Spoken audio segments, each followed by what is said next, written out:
Police প্রশাসনের ভেতরে বা পুলিশের যেই পুরো দল তার ভিতরে ঢুকে আছে আওয়ামী লীগের পুলিশ। যে কোনো সরকারকে তারা অস্থিতিশীল করতে চাইবে। ধন্যবাদ। আমি একটু যেতে চাই কাজী রওনক হাসান আপনার কাছে। একই প্রশ্ন আমি জানতে চাইবো যে মাত্রই এক সপ্তাহ সরকার গঠন করেছে, জনাব তারেক রহমান প্রধানমন্ত্রী হিসেবে শপথ নিয়েছেন, মানে মন্ত্রীরা অফিস করছেন, যেখানে মন্ত্রীদের নিয়ে আলোচনা হবে যেমনটা বলছিলেন সরোর ভাই যে জ্যাম ঠেলে যাচ্ছেন, এটা নিয়ে আলোচনা হবে, কিন্তু সব ছাপিয়ে এখন প্রশাসনের অসদাচরণ কেন আলোচনায়, কি বলবেন? এটার একটা তো মানে মূল যেই বিষয়টি বা মূল যেই কারণটি সেটি তো সারার ভাই বলেই দিলেন যে এর ভেতরে ঢুকে আছে পুলিশ প্রশাসনের ভেতরে বা পুলিশের যেই পুরো দল তার ভিতরে ঢুকে আছে আওয়ামী লীগের পুলিশ। এবং তারা সুযোগ পেলে এই সরকারকে, যে কোনো সরকারকেই, তাদের নিজস্ব সরকার ছাড়া যে কোনো সরকারকে তারা অস্থিতিশীল করতে চাইবে। এখন আমি আপনাকে একটা কথা বলি, আমার কাছে কেন জানি মনে হয়েছে, রণক ভাই, আমরা জানি যে এই গণ অভ্যুত্থানের পরে কিন্তু সব থেকে বেশি আলোচনায় রয়েছে এই ডিসি মাসুদ। তাহলে কি এই ডিসি মাসুদ আওয়ামী লীগের কেউ?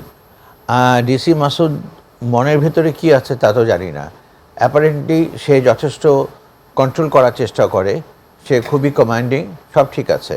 তবে আমার কাছে যেটা মনে হয়, আমি জানি না এটা অনেকেই আমার সাথে হয়তো বা দ্বিমত করবে, সেটা হলো যেই কারণে এক পুরিয়া গাঁজা খাবার জন্য যেভাবে ছাত্রদেরকে ধরে মারা হয়েছে বা হ্যারাস করা হয়েছে, এটা কাম্য না।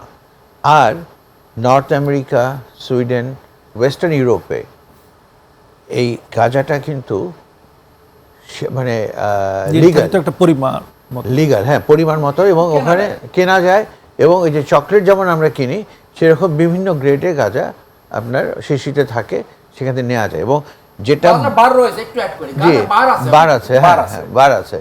আর যেটা সবচেয়ে বড় জিনিস যেটা, সেটা হলো যে গাঁজা ব্রেন টিউমার থেকে আমাদেরকে নিষ্কৃতি দেয় এবং অনেক কিছুতে, ক্যান্সারের জন্য। আমরা প্রশাসনের ভূমিকা একটু জানতে চাচ্ছিলাম, প্রশাসনের ভূমিকাটা যে এইভাবে। হ্যাঁ, আমি সেটাই বলছি যে এখন মানে একের পর এক বড় বড় দুর্নীতি হয়ে যাচ্ছে, ঘটনা ঘটে যাচ্ছে, আইন শৃঙ্খলার অবনতি হচ্ছে, ওদিকে না গিয়ে হঠাৎ করে রাতারাতি আপনার এই সরোয়ার্দী উদ্যানে মানে বিজয়, একটা নতুন বিজয় করে ফেললো, এরকম একটা ব্যাপার হয়ে যাচ্ছে।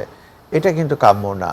এবং সরোয়ার ভাই রাইটলি বলেছেন যে এখন কিন্তু যদি একই ধারায় যেতে থাকে তারা, যদি আবার ক্ষমতা এক জায়গায় এসে কেন্দ্রীভূত হয়ে যায়, তাহলে কিন্তু সমস্যা আছে।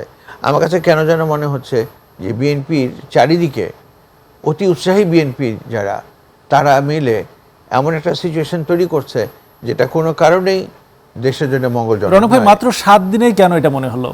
এটা মনে হলো তার কারণ হলো যে তারা এই কাজগুলো করছে। আপনি সোজাসুজি দেখেন না কেন, কথা নাই বার্তা নেই, আপনার 6 জন কর্মীকে বা আপনার 6 জন নেতাকে 6টা সিটি কর্পোরেশনের প্রশাসক বানিয়ে দিলেন। কেন রে বাবা? যদি বানাতেই হয় আর একটু ধীরে সুস্থে বানাতে পারতেন। 6 জনকে দিলেন, সারা দেশে একটা সমালোচনার ঝড় বয়ে গেল। তার চেয়ে বড় কথা হলো, আপনি তো তাহলে একইভাবে দলের ক্ষমতা, মানে দলের জন্য কুক্ষিগত করার চেষ্টা করছেন।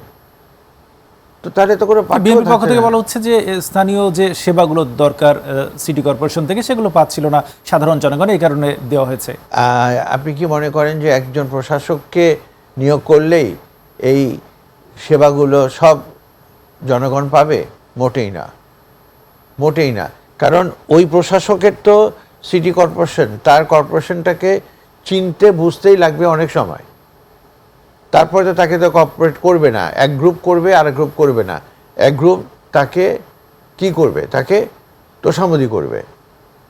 মানে আমি যেটা দেখছি যে তারেক রহমান অত্যন্ত বোল্ড পদক্ষেপ নিচ্ছেন একদিকে, আরেকদিকে তার যাদের উপরে ভর করে সরকার চালানো বা চলার কথা, তারা কিন্তু সেভাবে রেসপন্স করছে না। আপনি যদি মনে করেন যে তারেক রহমান বিলাসিতা বর্জন করছে, এই যে বলেছে যে এমপিদের থাকবে না, মানে সুবিধা নিবে না, এগুলো নিবে না, খুব ভালো। কিন্তু বাস্তবে কি হচ্ছে? বাস্তবে তো সবাই হুমড়ি খেয়ে পড়ছে যে কোথায় প্লট আছে, কোথায় কি আছে। মানে আমি এটা বলছি যে এটা শুধু সতর্ক করার জন্যে। তারেক রহমান যেভাবে যাচ্ছেন, তার মানে পদচারণায় আমার কাছে জিয়াউর রহমানের একটা রিফ্লেকশন আমি দেখতে পাচ্ছি। জি, রৌনক ভাই, আপনি জনাব তারেক রহমানের কথা বলছিলেন, তিনি কিছু খুব ভালো সিদ্ধান্ত নিয়েছেন, কিন্তু গুরুত্বপূর্ণ সিদ্ধান্তের পাশাপাশি তিনি কিন্তু বেশ কিছু পদক্ষেপ নিয়েছেন। আজকেও আমরা দেখেছি যে কৃষক ফ্যামিলি কার্ড দেওয়ার ব্যাপারে 2,500 টাকা করে দেবেন, একটা নিঃসন্দেহে একটা প্রশংসা দাবি রাখে, কিন্তু একটা অবশ্যই। টিম যদি ভালো না হয় তাহলে আসলে দেশ চালানো আমি কতটা ওই কঠিন হবে? কথাটাই বলছি।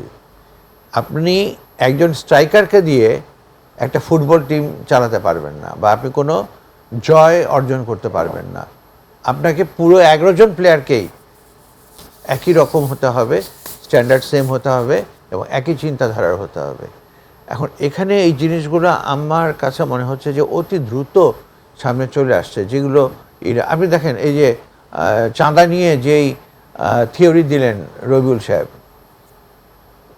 এটা কি একটা কথা হলো? সমঝোতার কথা বলেছেন। সমঝোতার কথা বলছো, এটা কি একটা কথা হলো? তার মানে হলো যে আপনি চাঁদাকে এনকারেজ করলেন, যেখানে সারা দেশে সবে বলছে জিরো টলারেন্স, এসানুল হক মিলন বলছে জিরো টলারেন্স, সালাউদ্দিন আহমেদ সাহেব বলছেন জিরো টলারেন্স, সেখানে উনি বলে বসলেন যে সমঝোতার ভিত্তিতে, এবং ওনারটাই হলো মূল চাঁদাবাজি।